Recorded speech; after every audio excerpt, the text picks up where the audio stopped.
Hi, this is Imran Ahmed, founder and CEO of the Business of Fashion. Welcome to the BOF podcast. It's Friday, March 26th. Last June, former US President Donald Trump began using racist language to describe the novel coronavirus that by that point had already killed 500,000 people. There's never been anything where they have so many names. I could give you 19 or 20 names for that, right?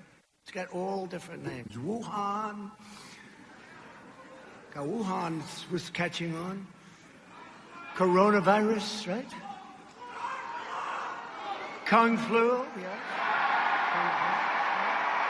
Soon, hate crimes against Asian Americans began to rise. Racism in the time of pandemic. A young woman wearing a mask is attacked in a subway station. Come here, sanitize your Come here. An elderly woman is chased by a bully trying to squirt hand sanitizer on her. The Thai man in San Francisco who had just gotten his COVID-19 vaccine, had just celebrated his birthday, a father or grandfather, walking on the sidewalk in broad daylight when a surveillance camera captured his attacker crossing the street, shoving him to the ground.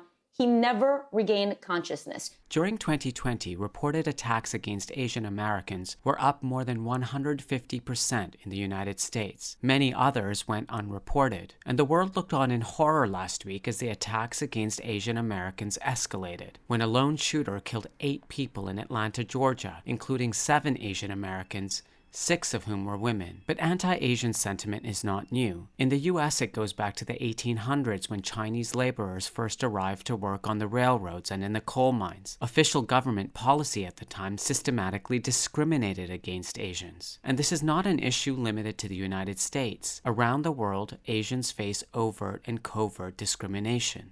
Over the last few months, Asian fashion industry professionals have been organizing, speaking up, raising money and awareness about this urgent problem, and they have been sharing painful experiences of discrimination within the inner workings of fashion. This week on the BOF podcast, I spoke to 3 leaders from the fashion industry: the designer Philip Lim, the editor-in-chief of Allure magazine, Michelle Lee, and the journalist Susanna Lau, to listen to their personal stories, learn from their experiences, and understand how we can be better allies in the fight against Asian hate.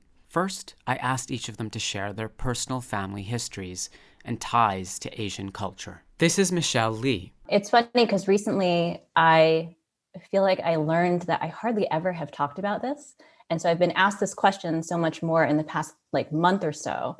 And I realized that I had to actually explore some of it too, because it's a question that's been so rarely asked of us.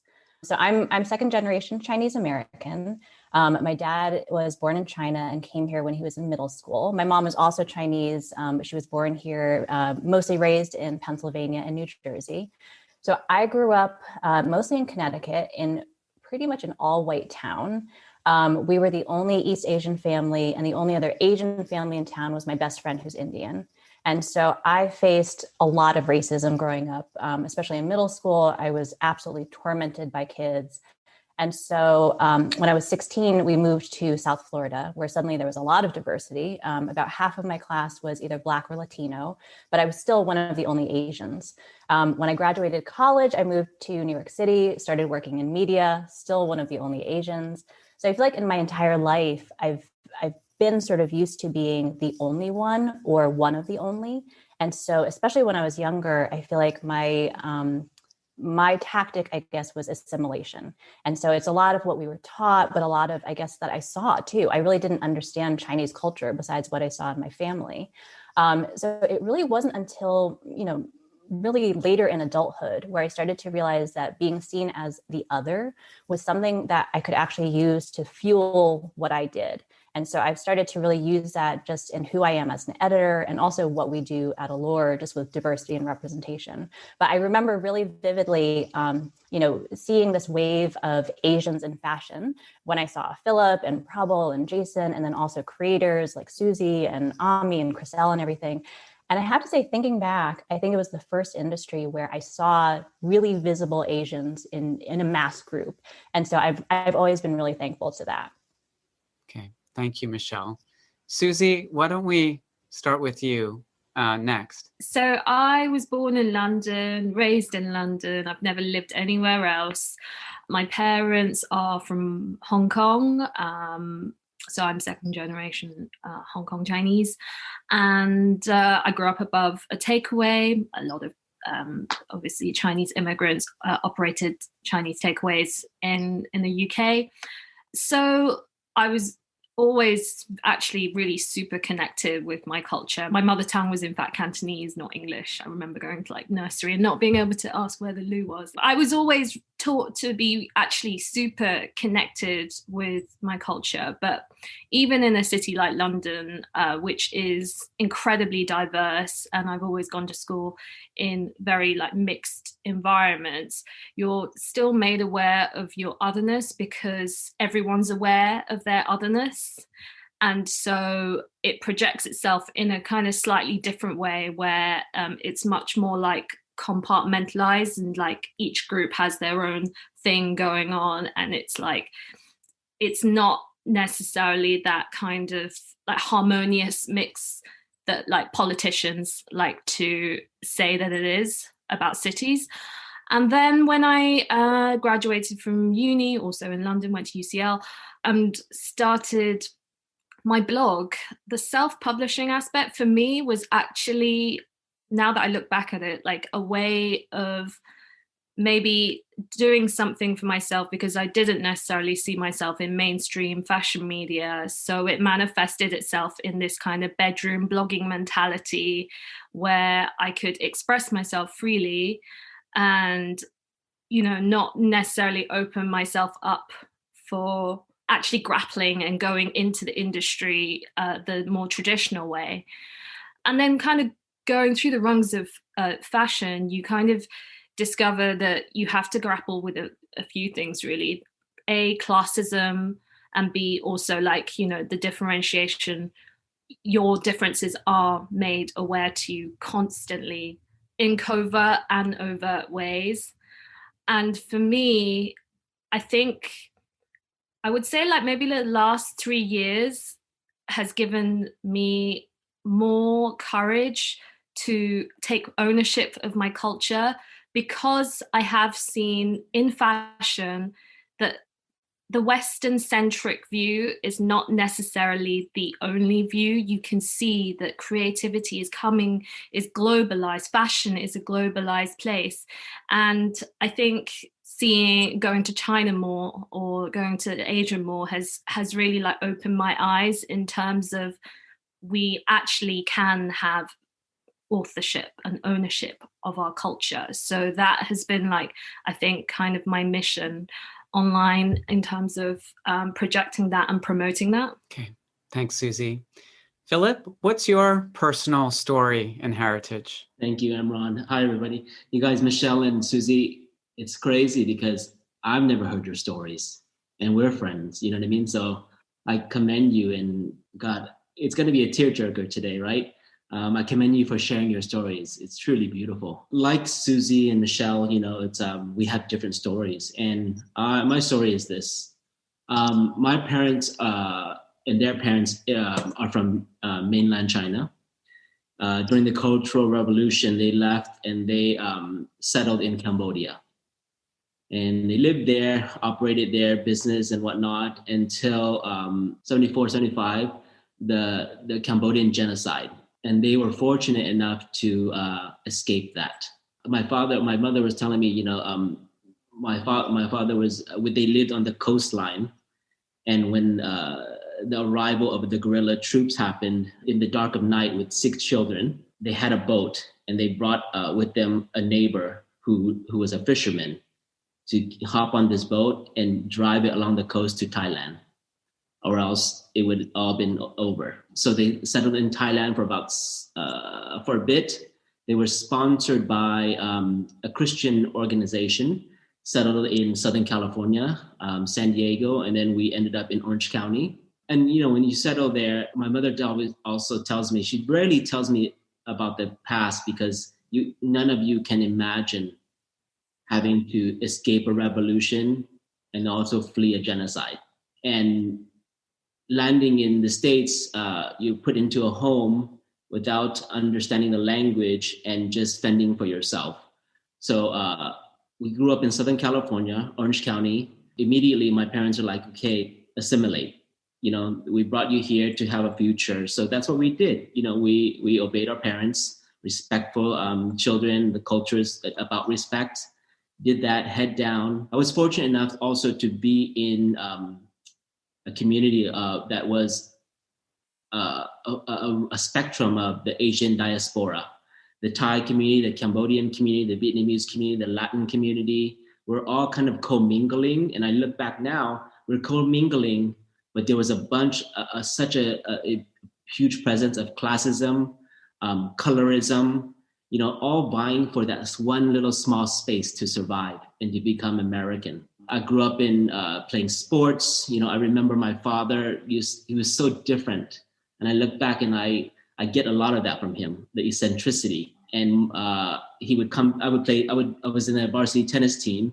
He would come and pick me up in his lowered car, big giant rims, chiffon polka dot shirts, gold everywhere, kind of like me today. And I would always remember being, why can't you just have a station wagon and just be like everybody else? My mother was a full-time seamstress because that's what she knew how to do. And that was, she didn't speak English. So it was her way of functioning to put food on the table. And that's how we grew up, through the whole struggle of everything. I was expected to be a business person, a doctor, a lawyer, the whole cliche trajectory. But I figured that that path wasn't for me. And I struck out on my own to explore fashion. That broke my mother's heart because to her, fashion is not fashion. Fashion is like below minimum wage in a factory, 15 hours a day, getting paid pennies to put food on the table. So when I said to her, I want to go in fashion, she looked at me and she said, we brought you here to America for what? For that people can look down on you like they look down on me, to not have a voice? Because again, her association with fashion was a factory worker putting goods together. That broke my heart, and stuck my head down, did the work, not ever recalling seeing any other Asians in fashion because, I was just doing something I loved and it took me places. I remember even when I came to New York and I started 3-1 Phillip Lim with my incredible partner, Wen Zhao, she asked me, what do you want to do? And I'm like, I just want to make clothes because I think I'm good at that. And I love it. And I love it because I learned that making clothes from my mother was a sign of respect, a way of love, a way to nurture. But she's like, what do you want to call it? We call it Phillip Lim. I'm like, no, I don't want to call it Phillip Lim. Let's put a name, something in front of it so I can disguise the name because it won't be accepted. I knew early on that would not, a name like Phillip Lim would be like, is that food? Is that some sort of service industry? Is that packaging? So I hid it subconsciously. So it's like, 3-1 Phillip Lim. People ask me today, what is that? I'm like, it's a fashion company. And I look back now and I'm like, I want to remove the 3-1 because I just want it to be Phillip Lim because I'm so proud now. But this is how I grew up, and this is where we are today. Okay. Thank you all for sharing those stories. A common theme across all of your stories was this need to navigate between, your culture and the expectations of your families and this pressure to assimilate and almost erase or hide your culture in order to be accepted. And it strikes me that one of the reasons that so many Asians, I would include South Asians in this as well, is that there's this pressure to do certain types of careers as immigrants, right? Or sons and daughters of immigrants. You want to do the right job. And fashion is always seen as this kind of superficial, non-legitimate career path. So you have to navigate that, which is like your community, your parents, your families, the extended communities around you don't necessarily see fashion as a legitimate career. In fact, in your case, Phillip, you say it was seen as something that was looked down upon. On the other hand, to make it in the industry, you kind of have to downplay or minimize your Asianness. in order to be accepted.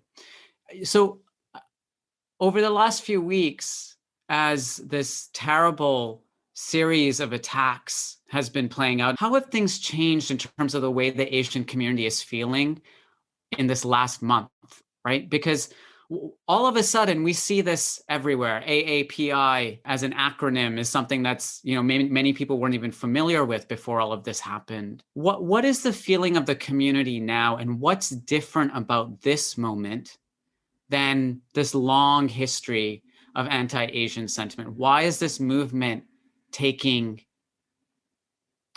place now? I think the most immediate difference is the visceral nature of the images and videos that have emerged purely because of social media, the swiftness of everything, and because the concentration of crimes was so acute.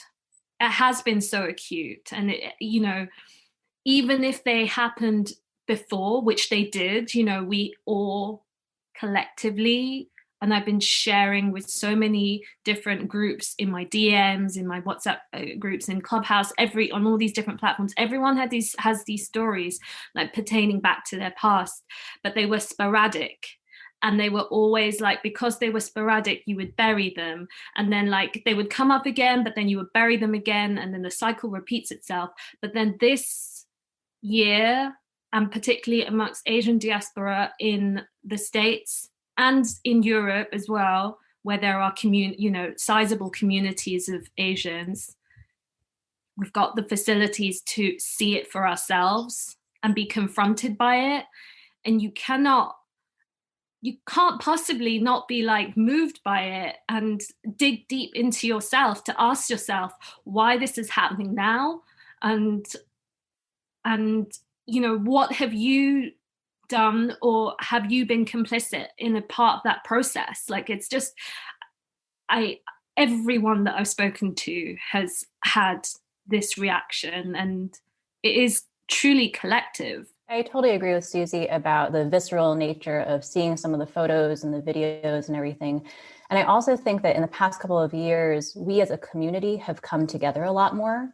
So I think we're all sharing our stories, and when we see something, we're passing it along. So there is sort of this community conversation happening already.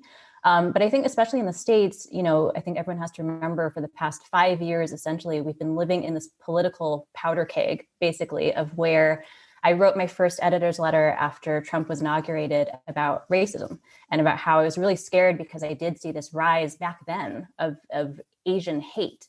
And so now fast forward to where the pandemic starts, and then we've got, the China virus and Kung flu and everything.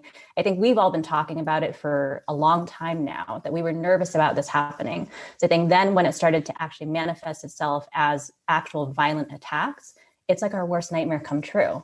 And so I think Atlanta, for me at least, was like the straw that broke the camel's back. I read that and I just broke down in tears. And so a lot of people who I've talked to have felt that same way, that it's we've been sort of holding in this anger and frustration and fear. And suddenly by seeing and hearing about these events, it's just caused this massive, just break in a lot of us. Also, we have to remember that each community is its own experience. We cannot compare one community to the other. We cannot uplift one by dragging the next one down. Every community has their own time to become. And this is our time right now to become, because you think about generationally too, we're in that generation. I'm first generation, Michelle's second generation, Susie's first generation, right? Second. So our parents came here to make a life, to survive, to do the hard work, to grind, to give us a life. And we're in a generation now that's so pivotal, because a lot of people do not know the Asian history, Asian American history, Asian history period, because it's not taught in schools. It's erased from American history. It's separated. It's Asian American history and American history is separated, but it's one history. So it's not taught there.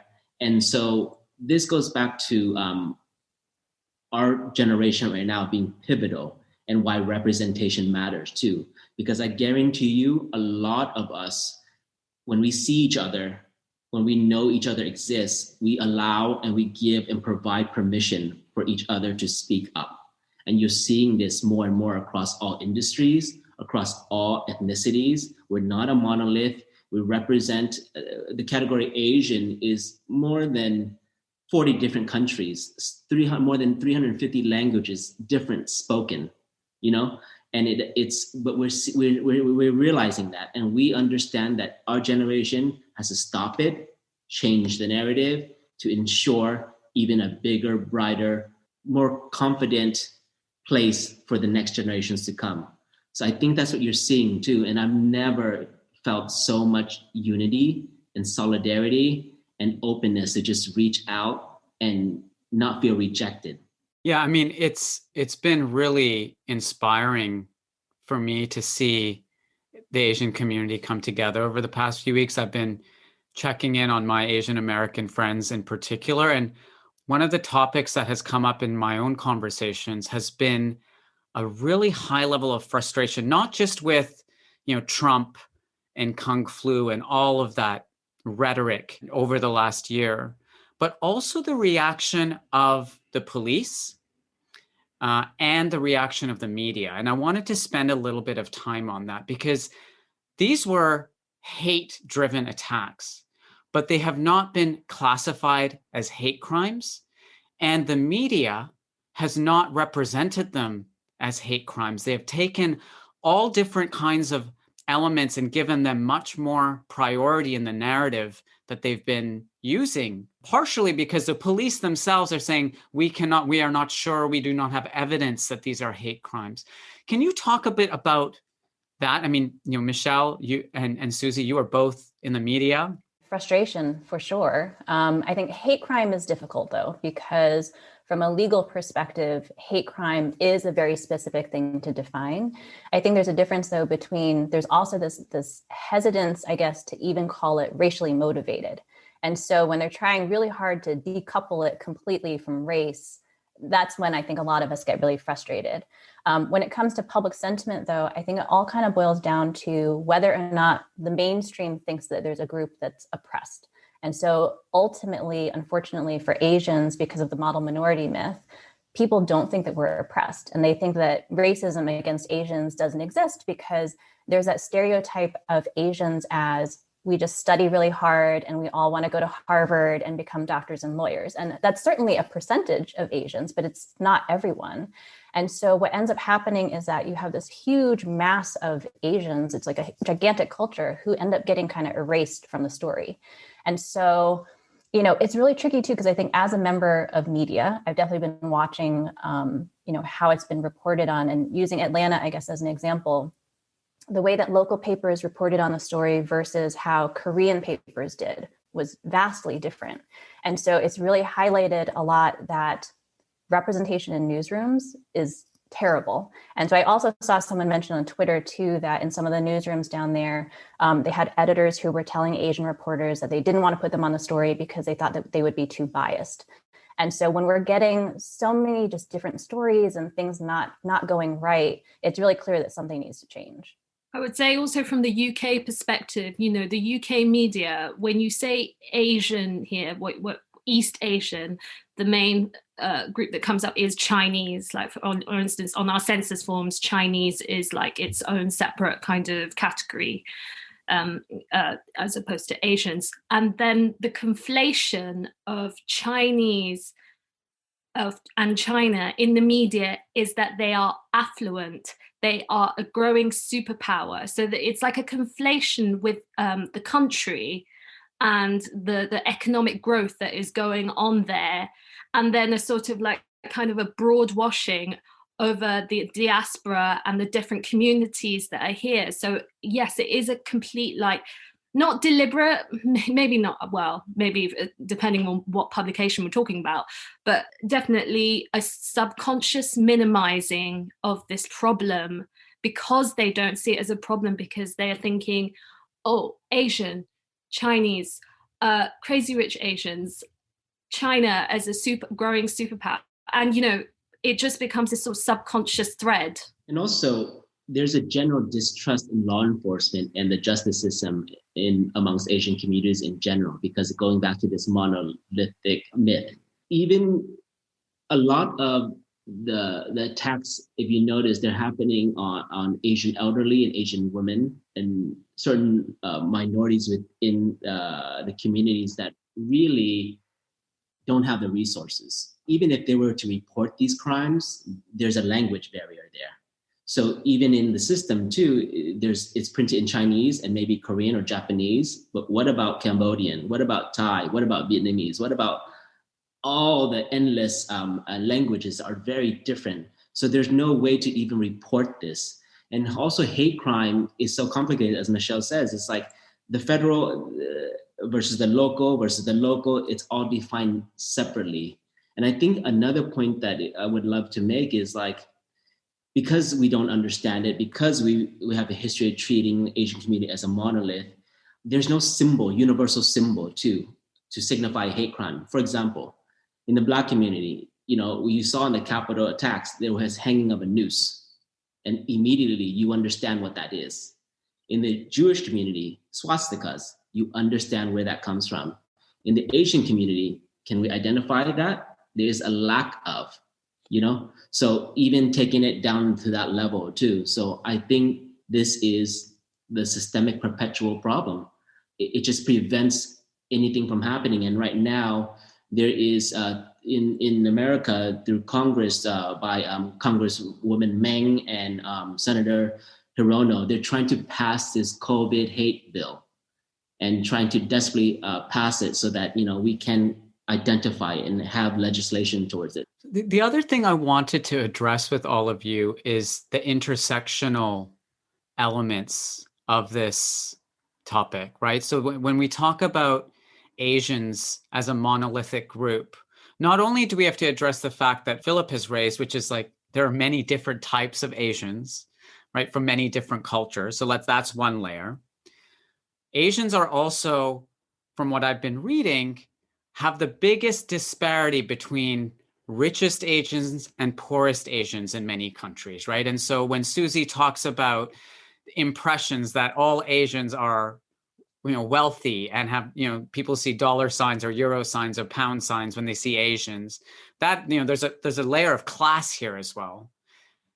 And then there's a layer of gender and the role of women, especially in regards to these attacks that have happened in Georgia.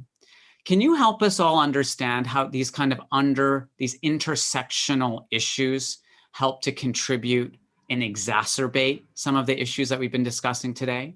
So I think we've all probably thought a lot about this in the past week since Atlanta. They are sort of conversations that I haven't really had widely with other people, though, previously. So it's been really interesting to think about all of this. I think being an Asian woman, we all sort of grow up with certain stereotypes around. And so just thinking about in my lifetime, Asian women were pretty much non-existent in popular culture until, somewhat recently. And so when we were presented, I feel like there's like polar opposites. It's either that we're hypersexualized or we are presented as docile. And so it's such a dangerous stereotype because there's no gradient in between. And so when you think about just the misogyny and like the violence against women, you can understand how that happens with that stereotype, that it's like we're either presented as, sexual playthings or we're seen as weak. And so who are you going to attack? It's like somehow we are made to be an easy target. We've started to see a lot of this in the pandemic too, because during the pandemic, I just saw an interesting stat that 68% of the attacks against Asians were against women. And so that is not hugely surprising being an Asian woman. I think class, as you mentioned, is a huge part of this as well. Like I mentioned before, with like the model minority, when we think about Asians and like Asian Americans, let's say, people are thinking about, the 1%. They're not thinking about the single mom who's working 3 jobs just to survive. My mom's aunts and uncles ran a laundromat. My grandfather drove a taxi for many years. Think about the nail salon workers. Like a lot of these people, unfortunately, have been made to be invisible in our society, and people don't really think twice about them. Definitely true. And just to reiterate that 1 in 4 Asian elderly live below the national poverty line, 1 in 4. And there's no resources for them because they don't speak the language. It's not available. And also here in New York City too, going back to the wealth gap and for years running consecutively, who has taken the #1 ranking of the highest poverty group amongst racial groups? It's the Asians. No one knows that because they're like New York City and they see all this wealth being flaunted around. They only report on the 1% and a certain segment of the Asian demographic. But Asian youth, the #1 ranking poverty rate, year after year after year. And that's why organizations like Apex for Youth here in New York City, which Michelle and I are heavily involved in, is so important because we need to talk about these stories and shed light on them, because it goes back to, no, Asians are fine. No one hates Asians. Asians are all rich. Asians are all good. Asians are all respectful. All this kind of BS, to be, as a matter of fact, What happened in Atlanta was really like almost like a perfect Venn diagram of classism, racism, and misogyny overlapping. They are so like interconnected.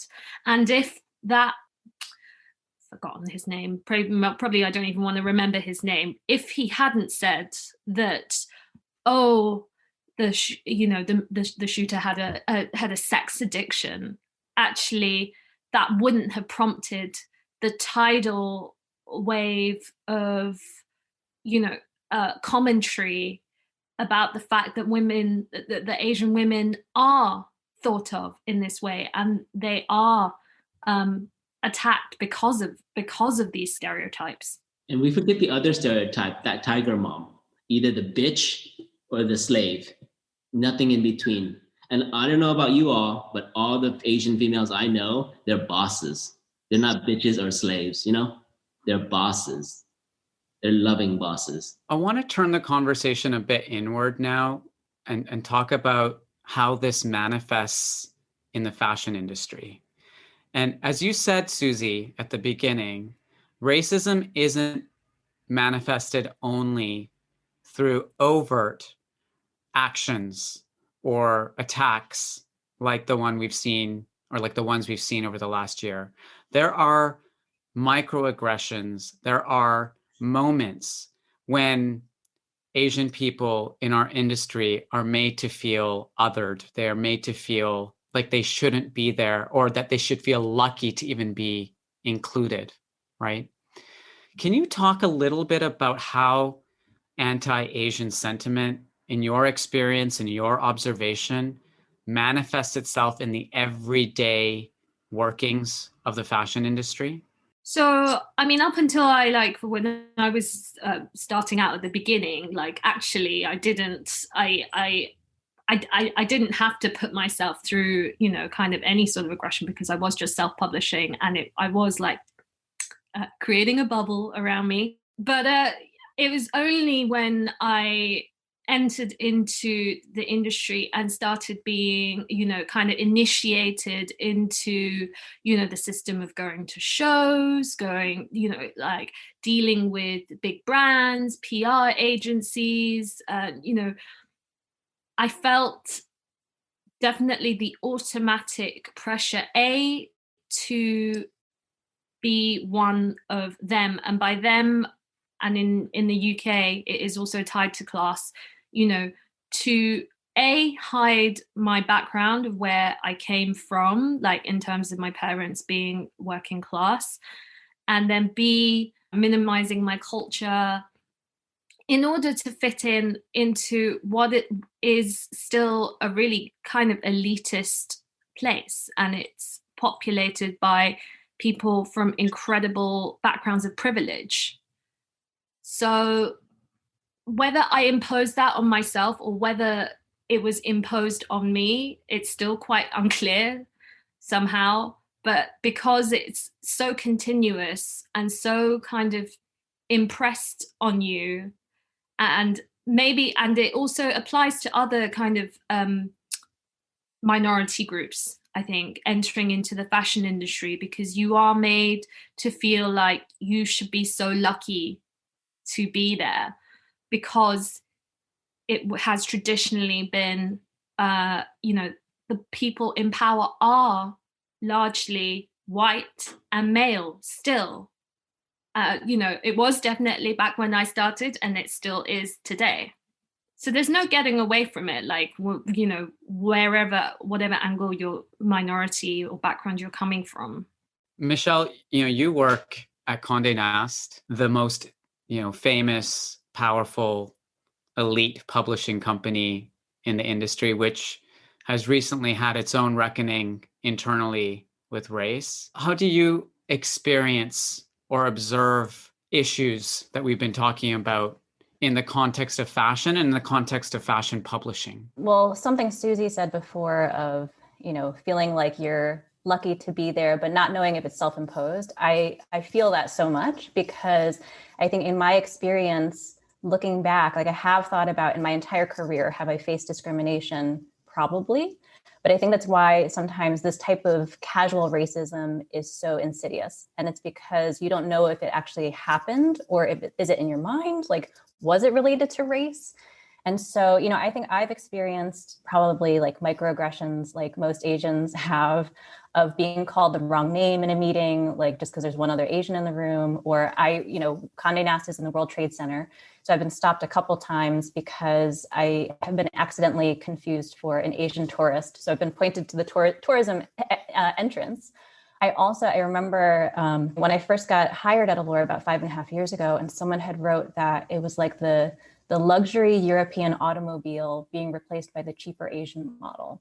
And it's like, these are just sort of like the everyday, like racist things that happen. And because we are made to think that we're lucky, we should just be lucky to be here, I think a lot of us have just glossed over those things. And so because I've sort of like sat and thought about like, what things have happened to me? Like when I'm actually going over everything in my head, I'm like, oh God, that's like really messed up. But when you're just in the moment, sometimes I think we're moving so quickly that we don't even know. But when I think about how anti-Asian sentiment manifests itself in fashion, I think a lot about this word that like everyone's talking about now, which is visibility.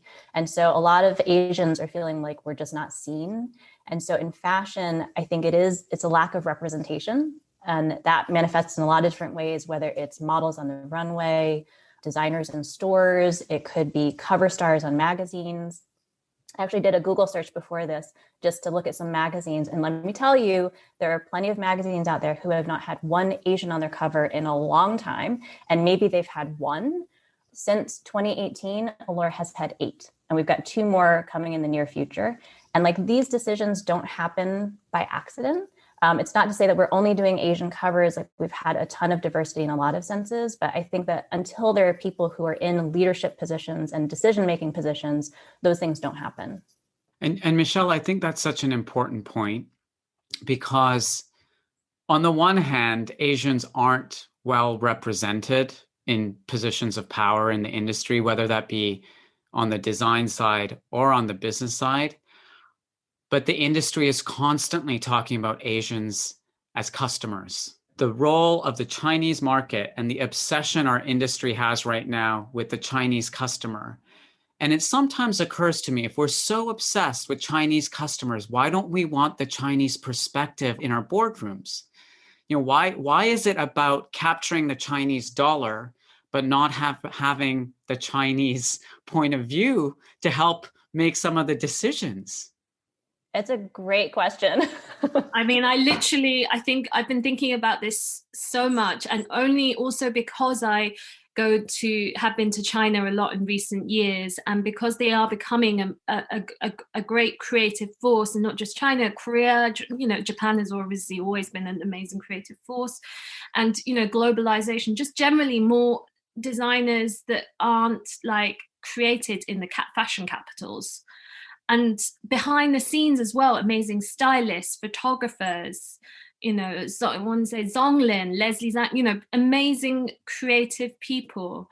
And the problem, it's, of course China is a market and an important one.